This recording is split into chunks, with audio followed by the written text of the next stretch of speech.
Great. Welcome to our webinar, Less Hierarchy, More Ownership, Building a Culture of Adaptability, Resilience, and Self-Sustainability. So this is first of our webinars on this, focused on kind of sharing a little bit of what we've gotten to experience at Palantir's culture. I think we've done some really interesting things and have some things to share. Today we're going to do a real quick introduction, little bit of what we are hoping you'll get out of it. And then obviously in a topic of less hierarchy and more ownership, we need to talk a little bit about what our experience has been kind of with hierarchy and where we've gone with it. A little bit of understanding why we're looking to do this change and why other people are often looking to do it. And then talk about teaching team and individual ownership. We'll wrap up with some next steps for us, where we're going with this to take it further. This is just a journey that we're in somewhere in the middle of, and then also some places that we hope other people can take these learnings to. And we're going to leave some time right at the end for questions. So speaking of questions, I want to encourage people ask questions at any time as we go through this. We did set aside some time at the end. But down in the bottom right corner of your Google Meet screen for the stream, I think that you should see a bunch of little dots. You can click on Q&A, and that should let you post questions, and we'll kind of curate those and go through them a little later. Awesome. So we'll start off with some introductions. My name's Daniel Lin. I've spent about the past decade working with different organizations, including Palantir, on organizational change, adopting agile ways of working. And about a year ago, I joined Palantir because I wanted to get more involved in the culture here. I was excited about it and be a change agent from the inside. Hi. I'm Jill Farley. I'm a senior strategist and agile coach here at Palantir. I've been here for about 7 years, and I've been working in the digital space specifically for about 20 plus years. I've been all over. I've been on the client side. I've been on the agency side. I've worked for and with for-profit companies, nonprofits, B2B, cultural institutions, public sector. So I've seen a lot, both from kind of both sides of the coin. About 10 years of my work has been working specifically with Drupal and open source tech, and specifically with agile teams. And I'm actually a web strategist by trade. But in the last 5 years at Palantir, I've worked as a product manager and agile coach, and I've become really passionate about org design.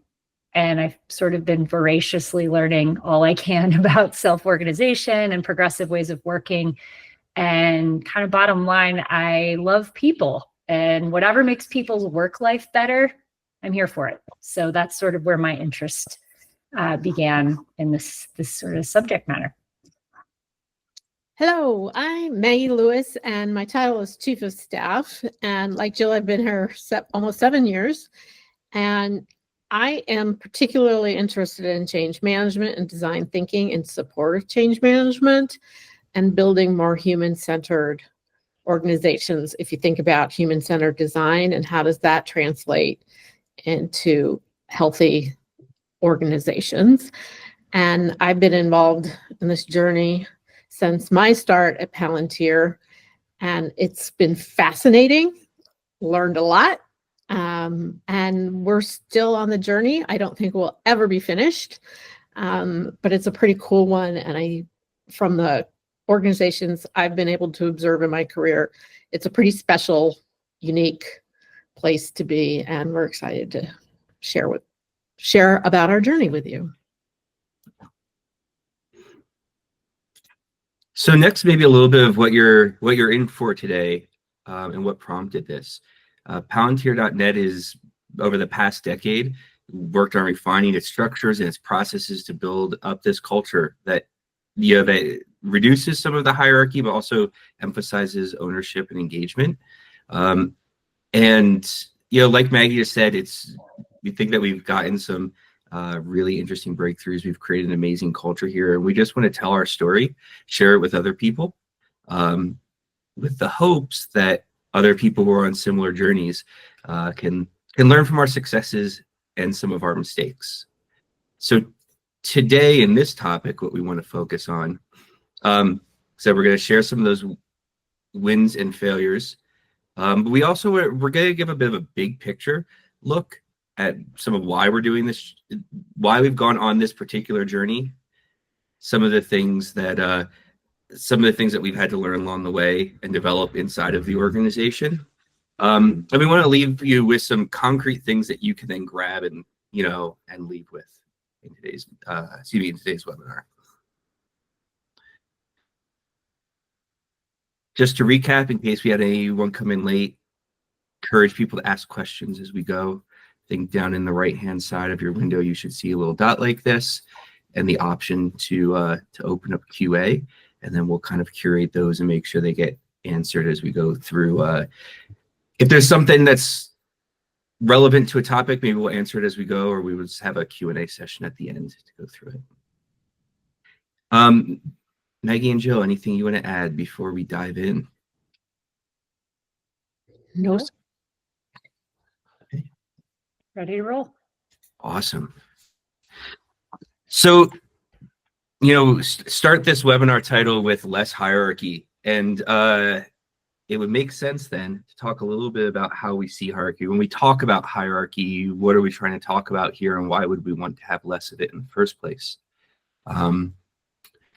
So this is probably a structure that many of you are familiar with, right? In traditional views of hierarchy, we have some sort of tiered levels, right? And we delegate authority up those levels, and then we delegate responsibility to do tasks down those levels, right?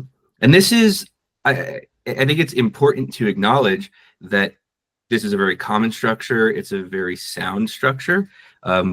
Many of us have grown up with some form of this structure. We probably all had the experience early in our life of saying, hey, can I have some ice cream? We go and we ask our dad, and our dad says, go ask your mother. We're going to delegate authority one direction, and then sometimes we delegate responsibility with chores back in the other direction. So a lot of times this is ingrained very early. We continue it through school. We continue it into a lot of our jobs, right? And the reason it's so pervasive everywhere is it's a really, really effective way of making sure people are on the same page, making sure we're clear about who's doing what. We don't have overlapping efforts, or worse yet, efforts pulling us in different directions. But the challenge that we often see in this structure is that there's a flip side to it. And the more we have specialized work and knowledge work, the more this comes out. And these are phrases that you might have run into also, right? So we could have this disengagement where people say, well, this is above my pay grade, right? What they mean, of course, is this is a decision that's usually handled by someone at a different level of the hierarchy. So even though maybe it's the decision in front of me right now, I'm going to avoid making it because I'm not normally the person to do it. We can have people saying, hey, just tell me what to do, right? I'm going to sit here. I may remain idle until people give me work to get done, right? And this can reduce productivity and increase idleness in our organizations, right? And of course, if the person above me doesn't tell me exactly the right thing to do, sometimes we get into this, well, it wasn't in the requirements. If you wanted me to do that, you should have told me to do that thing. Right? So this is sort of that flip side, the negative side of that hierarchy structure. And we see this come out more and more in knowledge and specialized work, because what can happen is that the people, the workers, right, the people right on the front lines doing the work, especially when we're highly specialized, may actually have more knowledge about the right thing to do than people above them who are more focused on how to run a team or run an organization. But because of that structure, we naturally give authority up and then ask those people with less knowledge to make the decisions on what to do next. Okay. So this has led, of course, to all kinds of all kinds of different movements that we see.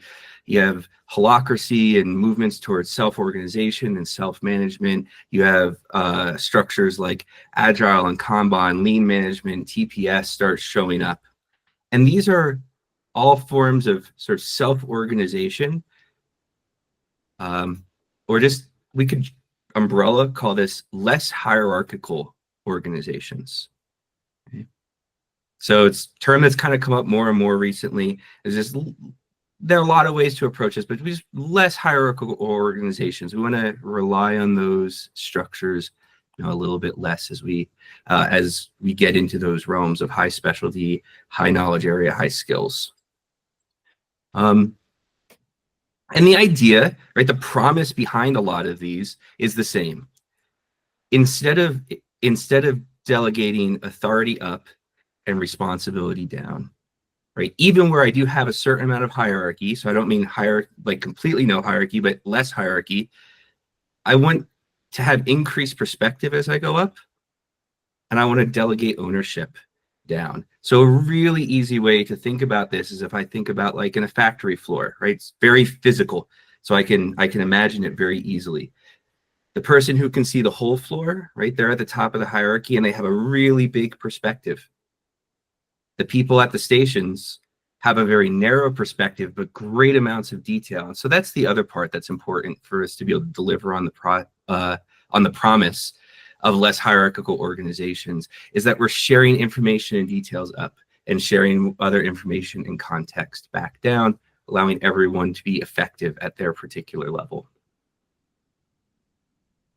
That's the promise.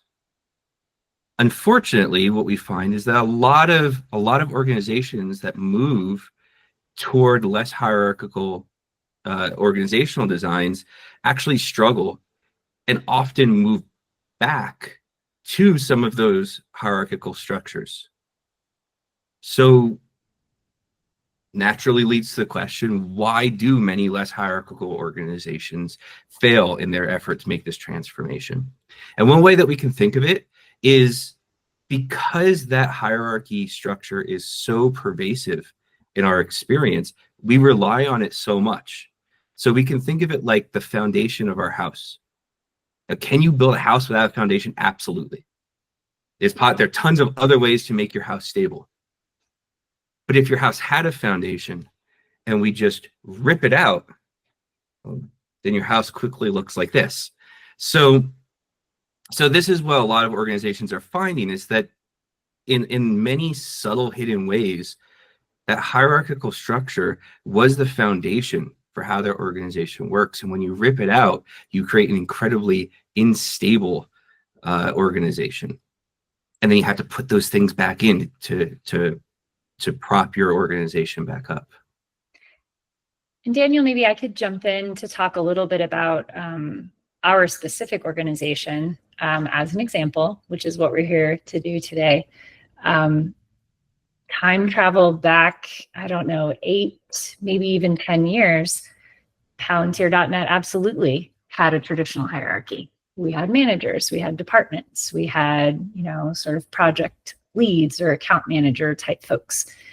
But what we were starting to notice, our founder specifically, our founder and our CEO specifically were starting to notice, was that there was, maybe the traditional hierarchy and structure with our company was working, but the business model, the digital agency model, wasn't quite working.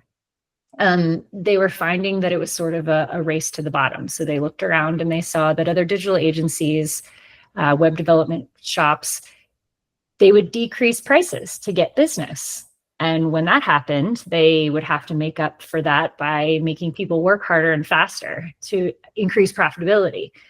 And it really was a losing battle. So from the business model standpoint, it wasn't going to end successfully for companies. Employees were essentially getting kind of shredded and burned out in the process.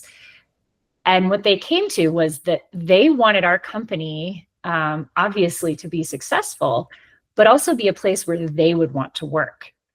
They really were noticing that not only was economically, there was a race to the bottom, but it really just never was never sustainable for individual employees. And so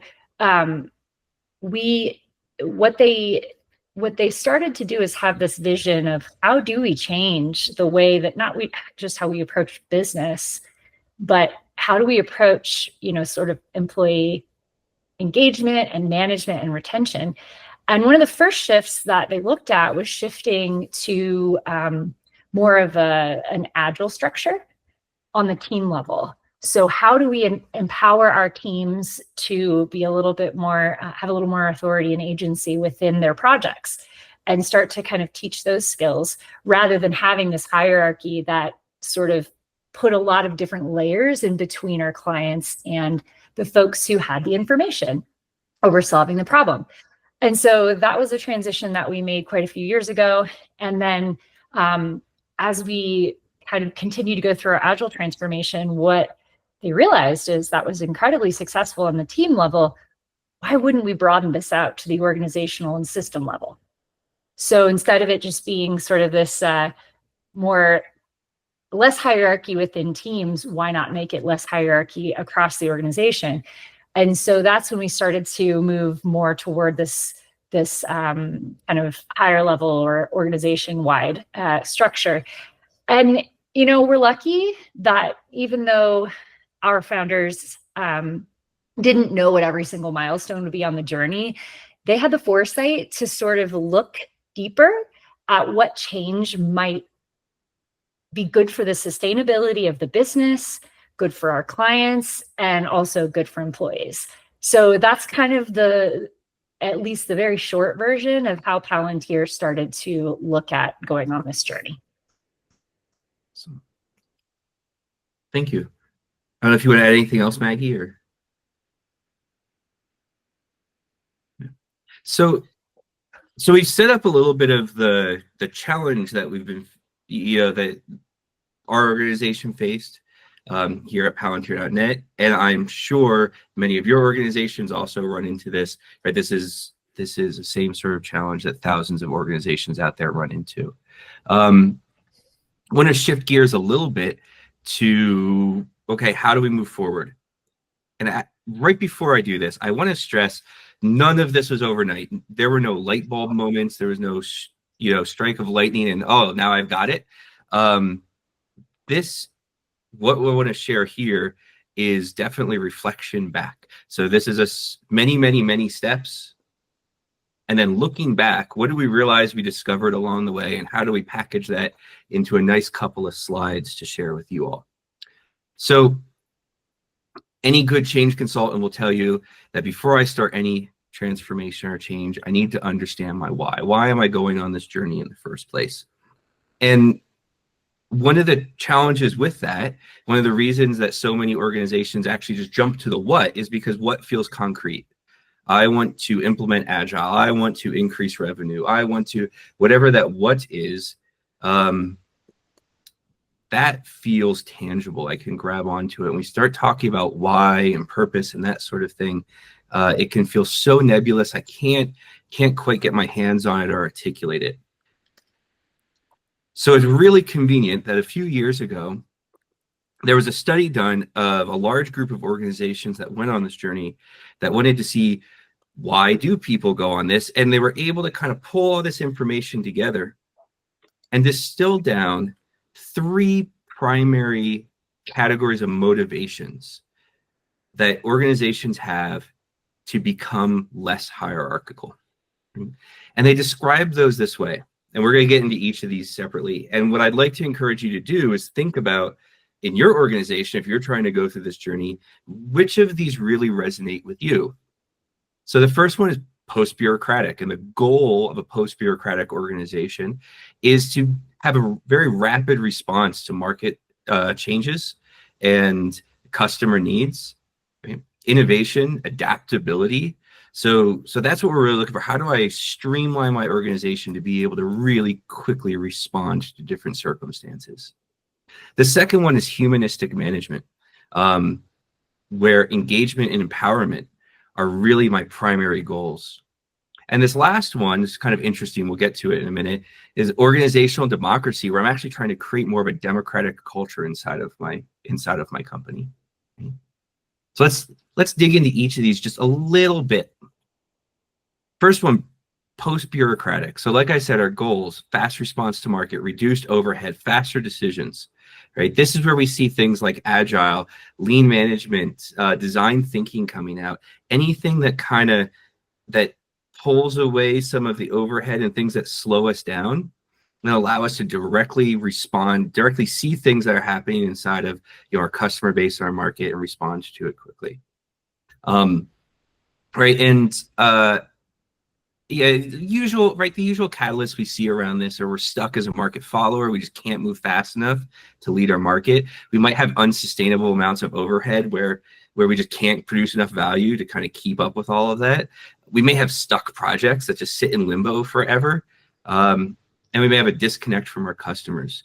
You hear big stories like Spotify, who do these really interesting, fascinating things about their organization.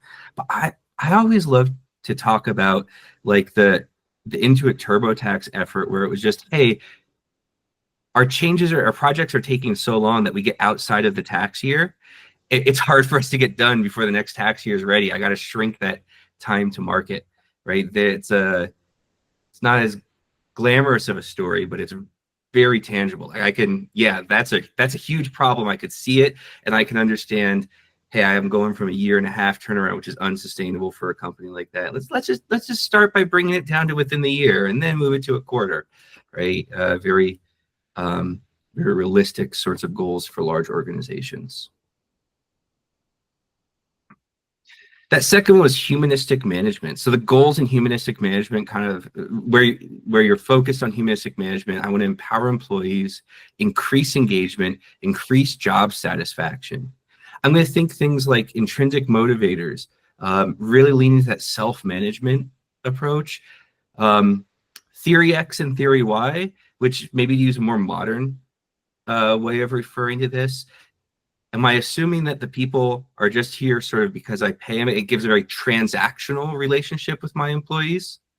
Or do I have a very personal, invested relationship with my employees, that Theory Y side of things? I assume they want to be here, and I just want to create a great environment for them to thrive in. Right? And catalyst for this sort of motivation is often things like I want to attract and retain talent. That's the important thing. I'm struggling with that, and I need to improve that in my organization. Or maybe I'm underutilizing expertise and skill because of disconnect, right? Or disengagement, excuse me. This is a big part of it. We'll talk about that in a minute.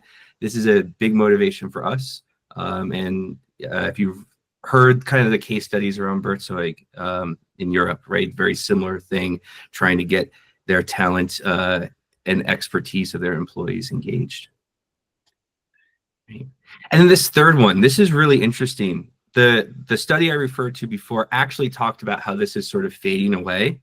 But I would argue that it's just, maybe it's not as big of a topic at the moment, but for some organizations, I think this is really going to resonate. Right? We say the goals are embodied democratic principles in our workplace. And the tools and approaches are open communication, strong employee voice, ability to provide input into what's going on. So maybe in your average telecom, this might not be one of the big motivations. But places where a founder has a vision for how that culture is supposed to exist in the company, or places that have a very, very strong mission and purpose, and they want to bring their culture in line with that, that could be perfect. Things like conservation advocacy groups. I also think of community-based groups and government, right? You have tons of people who are really passionate about the thing that you're doing, and you want to bring that passion in to get more value out of it. Instead of they're not just there as employees, they're there as advocates for your mission and your purpose. So I asked for our viewers to consider which of these resonate with you. I asked the same question of Jill and Maggie, actually just yesterday when we put this extra slide in. So I want to hand it over to them to talk a little bit about what's Palantir.net's motivation in this journey. Maggie, would you like to go first? Sure. I think one of the things that's important to know about Palantir is that this started from the top and it went down. And in anything I've read about this, it may start more as a movement from the employee culture and start there. So I think that's one curious thing about it. I think as we look back, a lot of this too was about delivering employee value and client value. And the people that were more apt to do that were the people actually doing the work and talking every day to the client. It's that simple. But it's not simple-minded, and it's been an interesting journey. And also, how do we do right by the people we work with? They're fully capable, developed human beings that know a lot. Not only how do we make a better work environment for them, but let's unleash human potential, not just make it a nice place to work. That wasn't the goal of making it a nice place to work. It's a hard place to work. This has not been an easy journey, and I think you'll see that in the next few slides, that it's not an easy thing to do, but it's a really rewarding thing, at least for us to do. Jill. Yeah, to add on to that, being here for this entire journey, at least since the more employee visible parts of this journey began, I would agree. I think we're starting to see, after 7 years, we're really starting to appreciate the environment that our founders have created for us. But if I can go back to the beginning, just like you said, it was very top down. And even if, we did have a strong, clear motivation for change, doesn't mean it rolled out initially very effectively. So if you can imagine, back to Daniel's reference to kind of the factory floor, the people who saw the whole factory floor, in addition to seeing what was happening outside of the factory, really had a lot of that vision and context for why we might make this transition to more humanistic management, or, what that might unlock for us. But that wasn't necessarily the case for everyone doing their job day to day. It's sort of like the visionaries come in and say, we're aiming for humanistic management and post-bureaucratic adaptability. And everyone's like, cool. What does that mean for me completing development tickets or, meeting with a client every day? And as Daniel mentioned, it really takes time to turn that ship. So, I think that's all I'll say, is that we did have that motivation. The founders had the vision, held strong to that goal. And after 7 years, we are all really starting to understand the benefits of working in those ways, instead of this sort of like parent-child hierarchy type of relationship where, the potential is really kind of limited. And that folks within the organization kind of don't have the ability to unlock their potential. So we'll talk about that a little bit in a minute, but I would agree that those were the origins of the motivation for change, but it wasn't always clear right off the bat. So like I said at the beginning, we want to share our experience, but we also want people to be able to take that into into their context. So this is one of the things we talked about, this humanistic management and parts of post-bureaucratic adaptability, like Jill said, as being key to our motivation, but it'll be different other places. And one of the concrete takeaways I hope people can take from this webinar is this vocabulary, to have this conversation inside of your organization about what's your motivation. for this particular journey so that people can be moving in the same direction and not trying to do a little bit of everything. One of the other big things that we had to learn, and we'll move on to next, is a little more down in the weeds with individuals. Talked about these less hierarchical organizations. Part of the promise is that we're going to delegate ownership, not just responsibility. And one of the things that we discovered is that if we're going to ask someone to own things, there are some extra skills that people are going to need in order to be able to do that effectively. It's not fair just to say, hey, you own this now, right? We're gonna need to build up some other skills, and we're gonna talk about some of those right now. This is by no means comprehensive, but these are a couple that I think you're probably going to see in every single organization that goes through this journey. Yeah, go ahead. Yeah, so I think we are going to focus our energy, I think, for the rest of the webinar on something we're trying now, or we recently tried that has been pretty successful. But before we get there, we wanted to have a vulnerability moment. I just shared a little bit about what the beginning of the journey was like for us. But there have been a couple of other points where we've experimented with some change and some structures that didn't necessarily hit the first time, or we reflected on it and we put it to the side and we said that isn't really helping us reach our goals. And so I briefly am going to talk through a few of those, and Maggie, feel free to jump in. I think a big question when people hear about less hierarchy is, well, what's the management structure that replaces that? How do you make sure that on the negative side, people are following the rules and people are doing what they're supposed to be doing? And on the positive side, how do you help grow folks in their careers? Both things that managers tend to kind of are responsible for in organizations. So we went from having managers and having sort of that hierarchical structure quite a few years ago to something we called pods. Pods were a little bit more of an orientation around individuals, where they had two other folks. In fact, I think it started as three, and then it transitioned to two other folks that helped kind of advocate for them, support them in their career growth, help them deal with, any friction or conflict that they landed in. And those two people in a pod were dedicated to that person. Well, if you can imagine, in a company around 50 people, you've got people who are on many people's pods.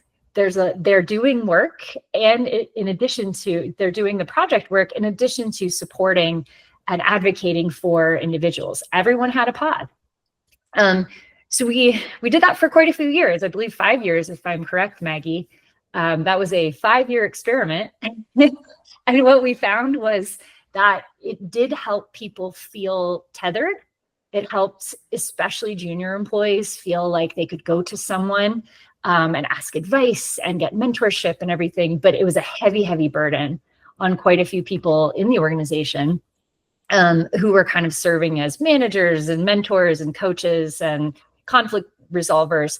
So we actually transitioned to a little bit more of a peer structure that we're now calling triads, which is where it truly is a reciprocal 3-person group where everyone supports each other. It's not about 2 people supporting one. So again, that's just an example of moving from this very simple but probably less beneficial hierarchy to a more complex but way more rich experience of having to both get peer coaching and peer mentorship from others and give it. So everybody kind of carries the same experience. So that's just one example of one of our experiments that we've done recently. And we're going to talk more in depth about a little bit of that experience. But Maggie, I was wondering if there's any other experiments that you can think of where we didn't quite nail it at the beginning. I'd just like to add on a little bit to the pods. We made it up, and it was born of the notion, philosophy of peer coaching. Mm-hmm. And how can we bring that into our organization? one of the endpoints that we're not going to get to today is we've reached the point of developing a field guide, and maybe that will be a webinar for a later time. But one of the, I guess, an overall failed experiment that we're still using, so it's not completely failure, is the idea of developing a playbook and plays. So we created our own wiki, intranet, essentially, and everybody's writing playbooks and plays and doing a great job and contributing, and it reflects well if you're contributing and adapting and all that stuff in our culture. Similar to the pod moment, the unintended consequence is, oh, these are the rules, and this is how I need to do everything. So when Jill was talking a little bit back about our Agile journey, when we started that, we would debate what the roles were. And then they got written down, and then they got set in stone because this is the way we do it, and we can't possibly change that. So there's a lot of unintended consequences and disorientation that in hindsight, gosh, there are things we could have done differently. But from a change management perspective, classical change management, to my knowledge, some of that doesn't work in here. A great communication program isn't going to fix the problem. Training alone isn't going to help people. What is going to help is how do we change behaviors to adapt to mindset? And that's kind of where we are right now. But anyway, I've talked too long. Continue, Dan. I just to put a sort of a punctuation on what you just said, I do think that that's what we're going to dive into, and why it's working is that we've tried training, we've tried bringing people from the outside in to kind of help folks understand the benefits and the concepts around self-organization. And we've tried that over the years, and half the time people are just shaking their heads like, I just don't understand what this means, and where are my rules? Where is my manager? And finally, what we realized is just, it's a slow process. You have to bring people along, and you have to use reflection and feedback loops and listening to help see what is because not everyone absorbs this type of information or this type of change in the same way. And so some people might want to read a bunch of documents about it, and others might be like, I need to talk with someone about it, or I need to see it in practice before I can really grasp it. And so that's ultimately what led us to this most recent experiment that I think we're going to try to talk through before the end of the conversation today. Yeah. So like Jill said, right, what we ended up moving towards that worked really well, and for us was we went through this. It was 8 weeks, right? Or not 8 weeks, 8 sessions, so 16 weeks. 16 weeks. Of these 2-week cycles where we did an hour learning session, let people practice in their real work, did some small group check-ins, let people go back and practice in their real work, start this cycle over again. And this was really valuable to us. I think because people were able to implement it in small doses. And when we get into some of the topics that we talked about, and what I want people to realize is that the topics that we're asking people to tackle here are not simple process changes. They're not simple like new way of doing a particular task. They're really core things about how people think about their work. And so giving it in small pieces and letting people acclimate to it was really important. So the first thing about that was we just started with, and this may seem really simple, but it's important. In a traditional hierarchical structure, we ask our leaders to read the environment, distill that down into instructions, and then give us those instructions. So when we flip it around and say, you own this now, well, there may be people who have spent decades even not necessarily ever being asked to read all the corners of their environment before they decide what action to take. And so what we wanted to do here was just give a little bit of a structure. What are some key things that you want to see if you have? Do you have a clear goal and directions? Do you know what your enabling constraints or boundaries are, right? You can work within here and still be safe. Do you know what sort of environmental hazards or standards there are that we need to be paying attention to in making decisions? If you don't have these three things, you could probably feel pretty unsafe to make decisions. So these are at least three that we encourage people to look for. And it also creates a vocabulary to say, hey, I am missing this thing. And when I say I'm missing this thing to my, to my peers, to other people in the project, they know what I mean.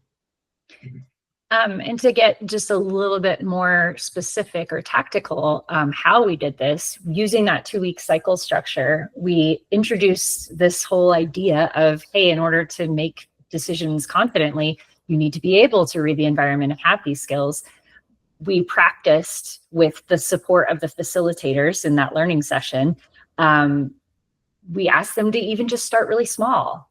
We would ask the cohort group, everyone think of a decision that's on your plate right now, or a decision you need to make. Let's talk about it. Let's talk about how you might explore and read the environment around that decision. What's the context? Then we asked them to kind of go and break out some practice on their own.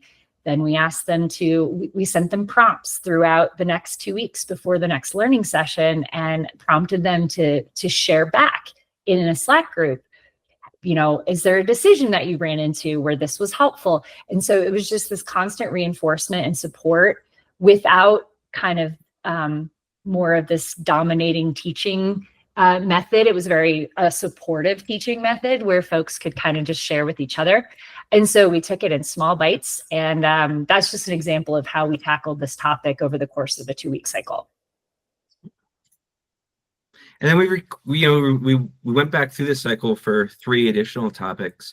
One of them was just asking for what you need and supporting our colleagues, which may sound a little silly, but it can be important to normalize asking for help and asking for what we need, because it may be viewed as a sign that like, oh, this is a thing I'm supposed to know and I don't. That means I'm not doing my job well, right? So have to kind of ease into this. And part of that was also, we talked about in our organization, where do people want to go? So for example, if you have a question about the specific area that you're working on, your project team is probably your primary support for that. Whereas we have chapters, discipline specific communities of practice here, that if you have questions about how to do your discipline or how to do so, what the standards are around it, they're your primary support. So not only are we normalizing asking for help, but we're also helping give some guidance about where the first place is to start. Makes it a little bit easier to step into. And again, to get more to the tactical example level, personally, I feel like this is a really big one. We saw some very significant shifts in folks' behavior and their mindset when we looked at what this means and what this unlocks for you when you get more comfortable asking for help. One of the ways that we started doing this within the cohorts and in our teams is actually modeling that behavior. Modeling the behavior actually, for many people, seeing that in action, seeing others do it, is the way that they start to understand. So, Daniel and myself and Maggie and others, we committed to sort of saying, we're going to publicly ask for help and be able to have folks see what happens when you ask for help, that you're not ashamed, you're not pushed over to the side as though you're not an expert and don't understand it. What actually happens is you can accelerate your work, and then others see, oh my gosh, you asked for help. Well, I've been struggling with this thing as well. So what we did was kind of break it down. And with the groups, we said, okay, when did you ask for help over the last week? What was it like before? What was your individual experience before you asked for help? What did you ask for? And then what happened afterwards? What did it unlock? How did it change your experience when you felt like you had the psychological safety to go to the people around you and say, hey, I'm stuck. I need some collaboration. Because if everybody sits stuck, then it's very often difficult to collaborate. And, it's just one of those wheel greasers that really helps folks solve problems better. So anyways, we started to just have these proof points. People were seeing that when you do it, nothing breaks. Yeah, same thing. In this 2-week cycle, we just kind of guided them along and helped show them what the results of those actions were.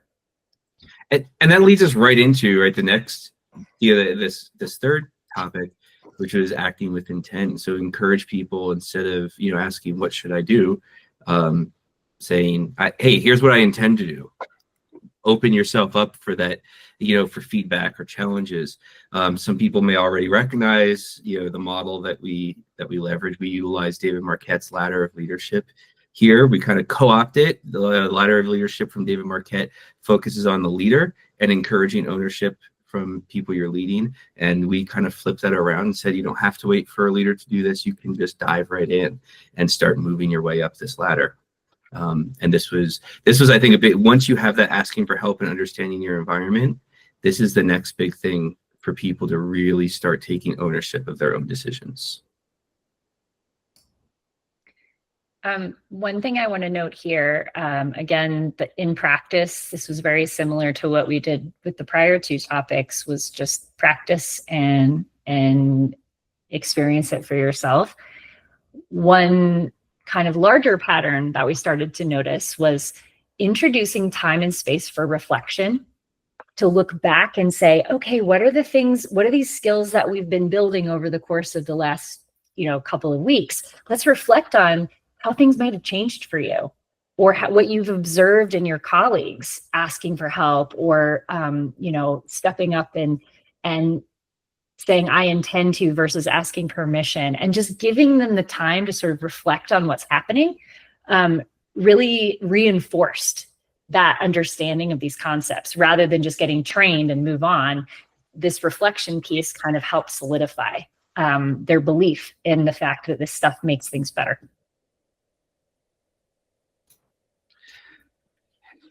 And then this last topic we wanted to share, this was when we accidentally stumbled into, I think. We were looking to share one thing, it turned into a different activity. And I'm so glad that it did. It brought so much value to us. And that was just, we did some case studies. We talked about different types of decisions, ranging everywhere from, I want to go take a training class. What kind of training class should I take? All the way up to, we want to change how we engage with a certain client. What would that look like? And who do I need to bring into those conversations? And the reason I'm so glad that we did this is it allowed us to see how people were able to use some of the previous conversations and start applying them into real life situations, but in the safety of a training environment. And again, we accidentally stumbled into this. We could have just as easily not had this as a topic. And I'm so glad that we did. And I'd love it, Maggie, if you could talk a little bit about how this topic within our, cohort learning session is actually based on something that you worked on and developed a while ago at Palantir that has been slowly gaining traction. And that's our sort of visual concept of a decision tree. We used it so heavily in this cohort of just the visualization of where is this decision on the tree? And then what are the steps we take if we have identified a certain kind of decision? So maybe you can talk for a few minutes about the concept of our visual decision tree at Palantir. Sure. Before I do that, I want to give one point of credit that Daniel and Jill deserve and didn't really talk about in their last exam. Well, one, they came up with it and ran with it, which is a whole nother webinar. But what they also did intelligently was embed it into the work of everyday work at Palantir. Instead of go do this, you can opt in and opt out. So just underscoring that notion that embed it in what you're already doing will help reinforce and do all of that. All right, the decision tree. It is a concept that's not new. I'd have to go look up who said it, but Tiffany brought this to the organization at the first all-company retreat I attended. And I remember sitting in a conference room and we were a very small group, starting to map out kind of decisions. And then we put it out into the world and it fell flat. This was early in the journey of people wanting a checklist. And then also building trust. Can I really do this? Is it really okay if I do X, Y, or Z? So it has evolved over time, and I am so glad we never put it down, but kept adapting and trying to reinforce what it means, to the point that we have a decision matrix, a flow chart with the deltas, do the if this, then that, and people are able now to have something visual to follow.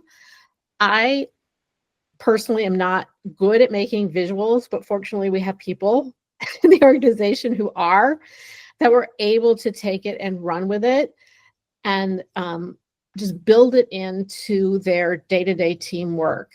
And I believe on a project team, your agile coach, oh, we can't make this decision. Your agile coach might walk you through how to do that. So people have taken it on and can adapt. And by, again, that behavior change, they know what the tree is now and where they can go and how to proceed. So it's pretty cool. And if you want to know who brought up the concept, I'll go find it somewhere, and I'm happy to tell you who it was.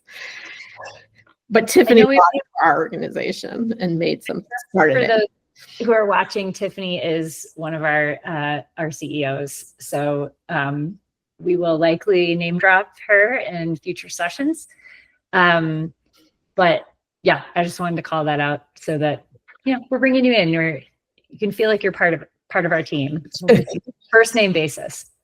But Daniel, we should probably start to wrap up and give folks some time to ask questions, I imagine. Yeah. So just to wrap up, we talked about what's next. I'm going to really quickly share, some of what's next for Palantir is, we're continuing this journey that we're decentralizing like employee growth and reviews to make them more peer-based, right? We're only we've made some big steps on this journey, but we're certainly not at the end of it. We're continuing to teach us ownership and developing kind of customer consulting skills at all levels so that people, regardless of where they're at and what their expertise are, they can always be engaging. And I think we do this, frankly, better than a lot of organizations that have been in the past, but there's always room to grow.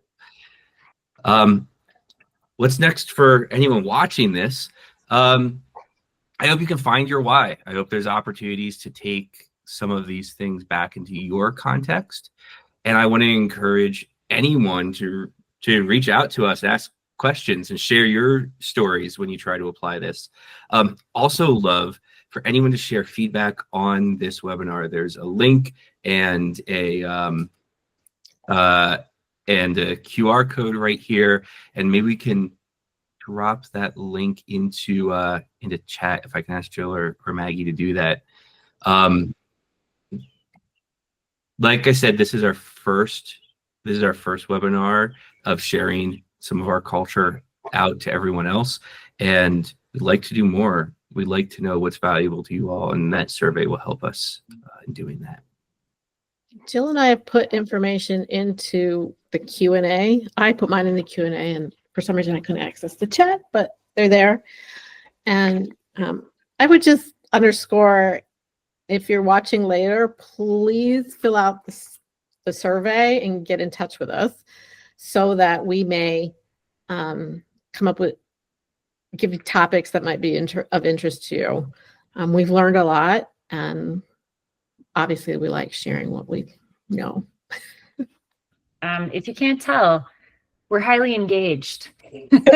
That's one of the results of all of this is the more I learn about this type of working, and the more I read about it and listen to podcasts about it, the more engaged and more enthusiastic I get. And we didn't even talk about what Palantir does, really.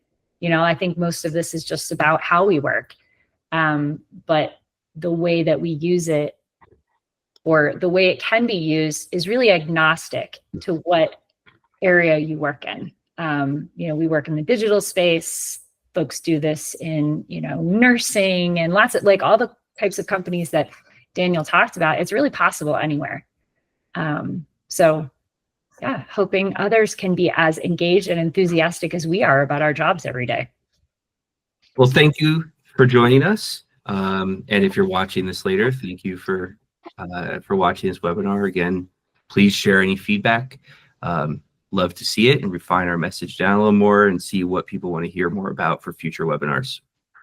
And in order to contact us, make sure that you have our company right. We're Palantir.net, not the other Palantir. So if you pop over to our website, Palantir.net, or find us on LinkedIn, we're all over it and we're ready to talk.